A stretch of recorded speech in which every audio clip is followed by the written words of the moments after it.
In 1984, Neil Young's career was in serious trouble. He'd released a series of critical and commercial flops, fallen out with his new record label to the point where they were actually suing him for millions of dollars, and a reunion with his reliable old bandmates, Crazy Horse, had produced nothing in the way of new music that he could actually release. 1984 ended up being the first year in 13 years with no new album. But he wasn't ready to throw away the plaid shirt just yet. After meeting Willie Nelson for the first time in April, Young had an epiphany and returned to some of the country material he had recorded the previous year that had already been rejected by Geffen, and decided to expand on it. Going full country was, Young decided, his only option now. The world of country music was another planet unto itself, and Young, not one for doing anything in half measures, completely committed himself. The change was noticeable right away to those in Young's inner circle. Crew members said Young grew a beard and started wearing a headband, leading to them giving him the nickname Willie Neal. Surely Willie Nelson would have been better, but okay. In fact, Young started telling people that he was through with rock music altogether and would be making country records for as long as I can see into the future, he said in an interview. He reassembled his country band, the International Harvesters, and went on the road again. Young had instructed his manager to book gigs through a promoter in Nashville, so this time around the venues were all a lot more down home. Places like Gilley's Rodeo Arena in Pasadena, Texas, and the Grand Ole Opry House in Nashville, Tennessee. He also shared the bill with the likes of David Allan Coe, Johnny Paycheck, and Waylon Jennings. And if there was still any doubt about his commitment to the country cause, he even broke his own rule about appearing on television by going on Nashville Now and Austin City Limits. Young was also more than happy to give extensive interviews around this time, slipping back into his side two of Hawks and Dove's redneck character and giving his manager a PR shitstorm to deal with every time a new interview was printed. He would delight in telling anyone who would listen he was proud to be living in the USA, supporting Ronald Reagan's foreign policies, bashing the welfare system, and most shamefully of all, giving his 2 cents on the AIDS crisis with some homophobia thrown in for good measure. On stage, Young looked like the rock star he is, wrote one journalist, but in conversation after, he sounded like a warm-up speaker at the Republican National Convention. Perhaps the thing that offended people the most was not his actual opinions, but more the fact that he was no longer conforming to their expectations of how a rock star from the 1960s should act. And they really were offended. None more than the critic Dave Marsh, who said, "I hate Neil Young's guts because he killed my father by supporting Ronald Reagan. My father died because he couldn't get a disability pension, continued working in a way that killed him at 57 years old, and I hold Neil Young personally responsible." With publicity like this, Elliot Roberts was overworked, constantly trying to put out all the fires that Young was starting. He was now trying to keep Young away from the press at all costs, telling everyone he didn't do interviews.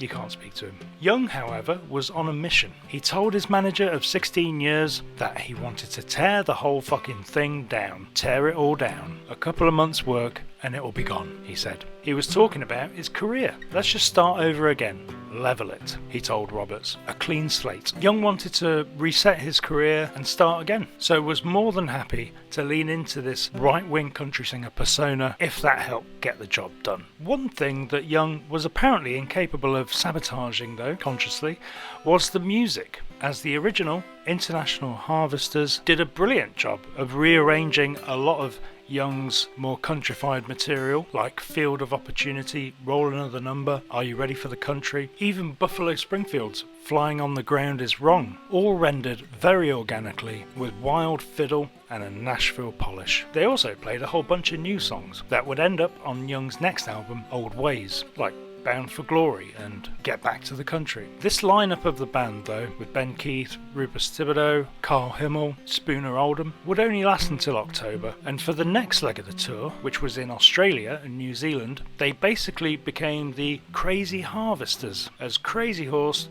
merged with the Harvesters, minus Tim Drummond, to perform epically long shows that had 3 acts. The first third was all country with the Harvesters, the second third was solo acoustic, and then the final third was full electric with Crazy Horse. At the first gig in Western Springs, Auckland, 27 songs were played, basically like Comes a Time followed by Live Rust, although musically things were going swimmingly, as you can hear for yourself on the live compilation album A Treasure, released in 2011. Relations with Geffen Records were still stuck somewhere up shit creek. Both sides were not moving an inch, with Young telling his litigious label to back off or I'm going to play country music forever, and then you won't be able to sue me anymore because country music will be what I always do, so it won't be uncharacteristic anymore. Ha ha ha. Stop telling me what to do or I'll turn into George Jones. Both sides recognised they were going nowhere though, so they decided to strike a deal.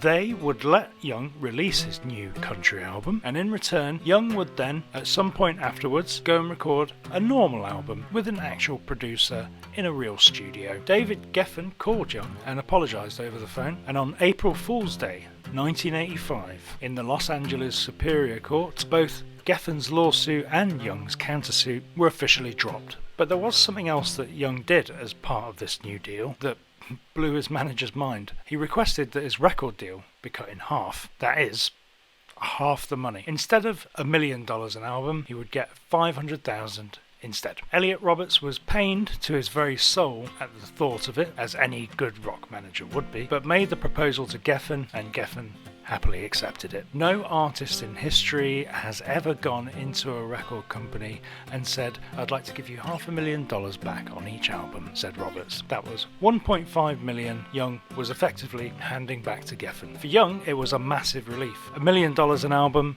was a lot to live up to, but for half that, he figured he should be able to do whatever he wanted, right? It didn't quite pan out that smoothly, but for now, Young and Geffen had made an uneasy truce, and so the album, Old Ways, was released in August 1985. Whereas the original sessions in January 1983 had been pretty basic, in early 85, Young attempted to recreate the mood of the Comes a Time recording sessions by cramming as many of the top Nashville session players as he could find into each song. The songs were mostly recorded live in the studio with minimal overdubs, with David Briggs producing, but this was far from a stripped down grungy rock album. The opening song was a cover of a big mainstream country classic from 1956 that Young remembered fondly from his childhood, complete with string section, duetting with female singer Denise Draper on The Wayward Wind. It was soaring and overblown, and a real statement of intent that let everyone know that they really were getting back to the country, as the next song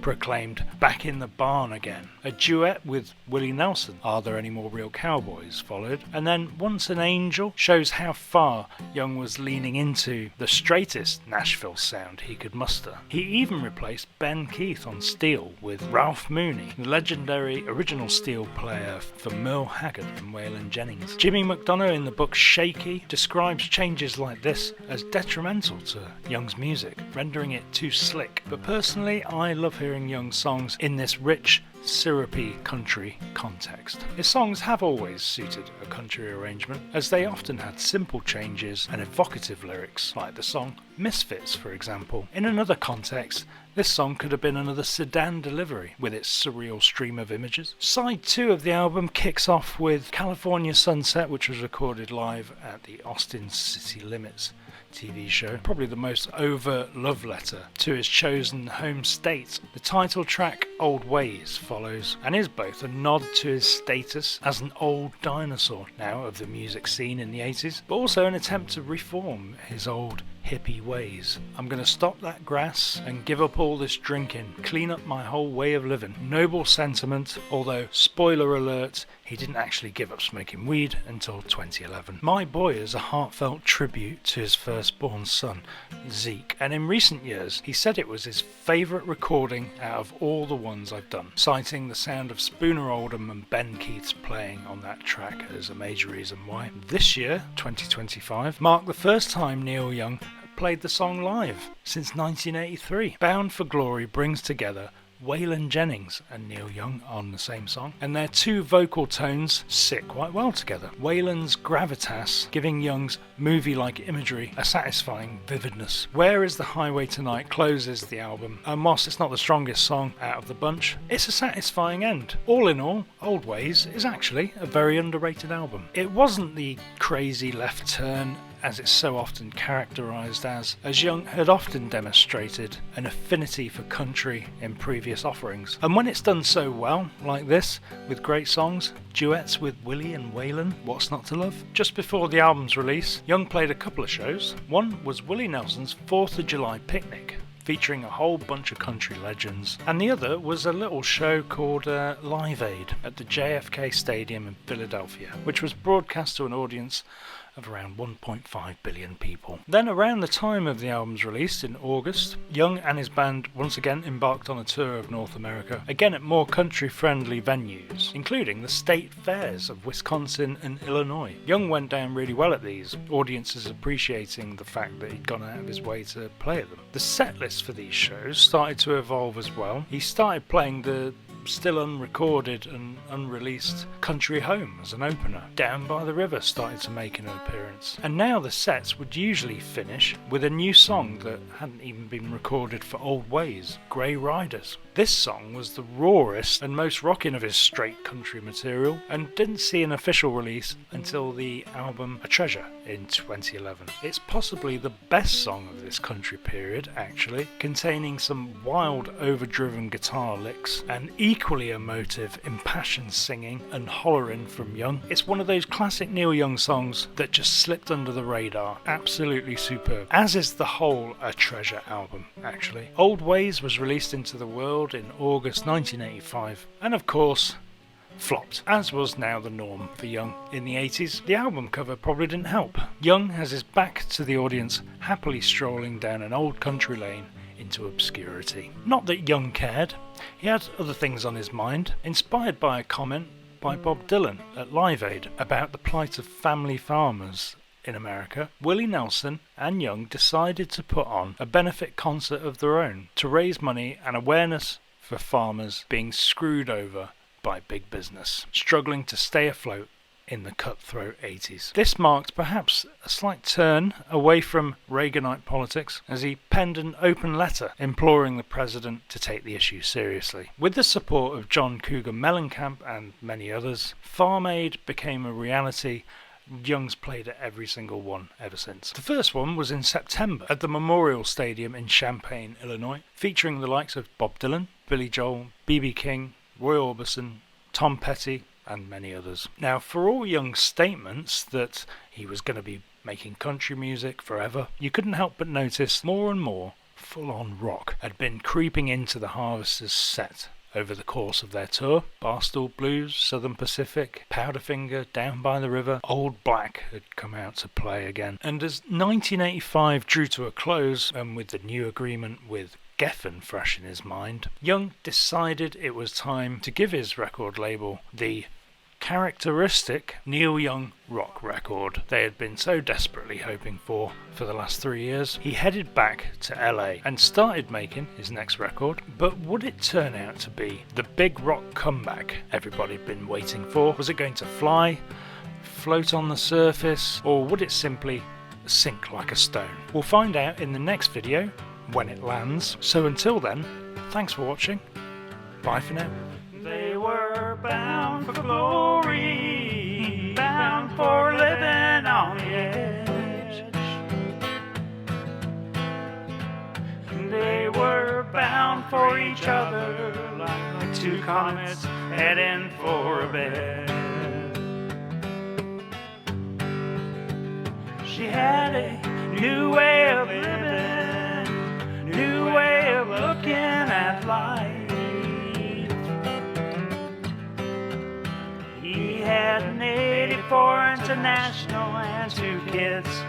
He left back home with his wife.